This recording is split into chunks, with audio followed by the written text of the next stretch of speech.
Hello दोस्तों, हमारे YouTube channel पे आप लोगों का स्वागत है। अभी हम बात करेंगे झारखंड में जो है कि एग्रीकल्चर के लिए असिस्टेंट डायरेक्टर का इंटरव्यू होना है और ये इंटरव्यू का आयोजन जो है कि 7 से 10 तारीख के बीच किया जाना है और ऐसे में छात्र जो है कि पूरी तरह से तैयारी के लिए प्रतिबद्ध होंगे और आशा है कि वो अच्छे ढंग से तैयारी कर रहे होंगे। लेकिन देखिए, सबसे बड़ी जो चीज़ है इंटरव्यू को लेकर आपको किस तरह से तैयारी करना है, कैसे किन किन पहलुओं पे ध्यान देना है, ये निर्भर करता है कि आप किस चीज़ का इंटरव्यू देने जा रहे हैं।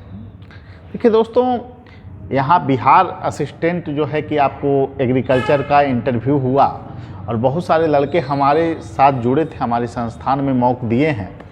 और अभी चूँकि JPSC के द्वारा ये असिस्टेंट एग्रीकल्चर का साक्षात्कार होना है, तो ऐसे में किन किन बातों पर आपको ध्यान रखना होगा, ये जानना महत्वपूर्ण हो जाता है। सबसे पहले तो आप लोग बेसिक लेवल जो चीज़ें होती है सबों के लिए जो कॉमन है वो चीज़ें हैं कि आपको हॉबी क्या है आपकी और आपका जो है कि आइडियल पर्सन कौन है। मैं एक सलाह दूंगा छात्रों को जो भी एग्रीकल्चर का जो है कि आपको इंटरव्यू देने जा रहे हैं, आपके आइडियल पर्सन अगर कृषि से जुड़े हुए हैं तो और अच्छा हो सकता है और बेहतर आप उनके बारे में जानिए और थोड़ा कोशिश कीजिए कि आइडियल पर्सन एग्रीकल्चर से जुड़े हों तो इसका लाभ थोड़ा सा आपको मिल सकता है। दूसरे नंबर, या फिर डायनेमिक व्यक्ति को रखिए, गांधी को रखिए और या फिर आप जो है कि अब्दुल कलाम को रखिए, लेकिन उनके बारे में चीज़ों को जान लीजिए थोड़ा बेहतर ढंग से। दूसरी नंबर बात जो है कि आपको जो है मैट्रिक, इंटर, ग्रेजुएशन में किस संस्थान से आपने पढ़ा, और चूँकि ग्रेजुएशन में तो एग्रीकल्चर से जुड़े हुए संस्थान में आप लोगों ने अध्ययन किया होगा, तो उसके बारे में थोड़ा सा जानकारियाँ आपको होनी चाहिए अच्छे ढंग से, ठीक है। उसके बाद जिला लेवल पे जो चीज़ें हैं, खास करके एग्रीकल्चर के व्यू से आपका ज़िला क्यों महत्वपूर्ण है, इन चीज़ों को आपको जानना होगा।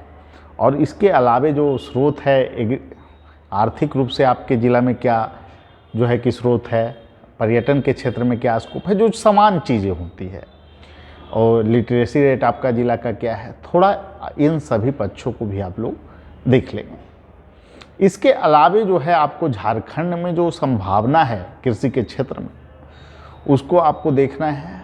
और नेशनल लेवल पे जो चीज़ें चल रही है, जैसे किसान बिल को वापस लिया गया, तो क्यों वापस लिया गया किसान बिल, इसके क्या सकारात्मक पक्ष हो सकते हैं, किसान बिल वापस लेने के बावजूद भी किसानों का आंदोलन क्यों जारी है, इन सभी मुद्दों पे आप लोगों को तैयार रहना होगा बेहतर ढंग से इंटरव्यू देने के लिए।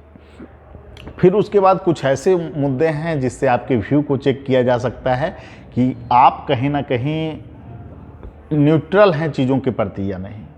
जैसे कि कंगना रनावत जी के बयान के संदर्भ में प्रश्न आपसे पूछा जा सकता है। अलीगढ़ का नाम जो है कि हरिगढ़ किया जा रहा है, इसके संदर्भ में प्रश्न आपको, क्योंकि आपके समझ को वो चेक करते हैं, ठीक है। इन सभी चीज़ों को भी आपको पूछा जा सकता है। लेकिन सकेंद्रन जो इंटरव्यू का होगा वो 60% आपको, 60 से 70% आपको एग्रीकल्चर से जुड़े हुए चीज़ भी हों। कोरोना से भी क्वेश्चन पूछे जा सकते हैं इंटरव्यू के दौरान, कृषि पर, एग्रीकल्चर पर क्या प्रभाव पड़ा, जलवायु परिवर्तन का क्या प्रभाव पड़ रहा है एग्रीकल्चर पे, इन सभी प्रश्नों को भी आपको तैयार रखना होगा। चूँकि झारखंड का अगर देखें तो वहाँ पठारी बेल्ट है, उत्पादकता जो है थोड़ी प्रोडक्शन कृषि की कम रहती है, तो ऐसे में कुछ ऐसे पौधे या फिर कुछ ऐसे किस्म जो फसल के हैं जो उन खास क्षेत्रों में बोए जाते हैं, इन सभी के बारे में भी आपको जानकारियाँ होनी चाहिए।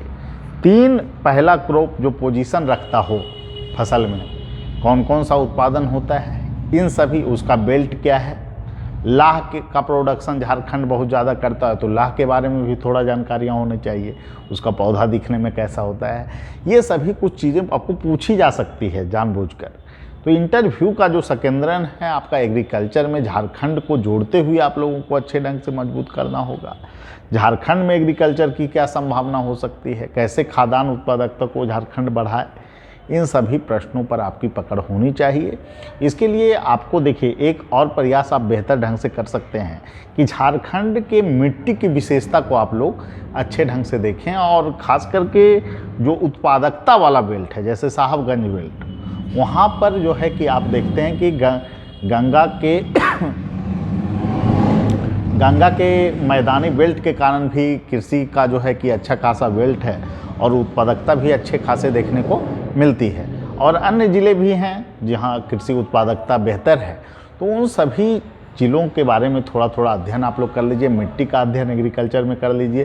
किसान को आय को दुगना कैसे किया जा सकता है, इन सभी चीज़ों को भी पूछा जा सकता है।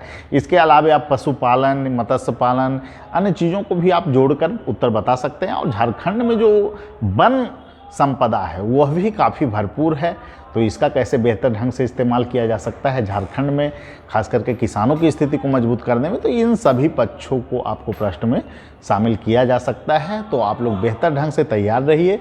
और मॉक के लिए मैं एक ही बात बोलूँगा कि जिन लोगों को लगता है कि मॉक के लेवल पे कुछ कमियां हैं, उनको परिपक्व ढंग से आपको तैयारी करनी चाहिए और सिंसियर रूप से आपको इंटरव्यू तैयार करना होगा, तभी आप वहां बेहतर प्रदर्शन कर पाएंगे। क्योंकि देखिए दोस्तों, ये जो प्रक्रिया है इसके बाद आपको आपकी सफलता इस पर निर्भर करती है। और अच्छे अंक अगर यहाँ पे आप पाते हैं तो निश्चित रूप से आपको सफलता मिलेगी। और मैं यही कहूँगा कि आप लोग, जो लोग मॉक नहीं दिए हैं वो लोग मॉक निश्चित रूप से किसी संस्थान में दे सकते हैं। ऑनलाइन मॉक, क्योंकि झारखंड के जो बच्चे हैं बहुत सारे, वो ऑनलाइन मॉक का जो है कि के संदर्भ में पूछ रहे थे, तो ऑनलाइन मॉक की सुविधा हमारी संस्थान दे रही है।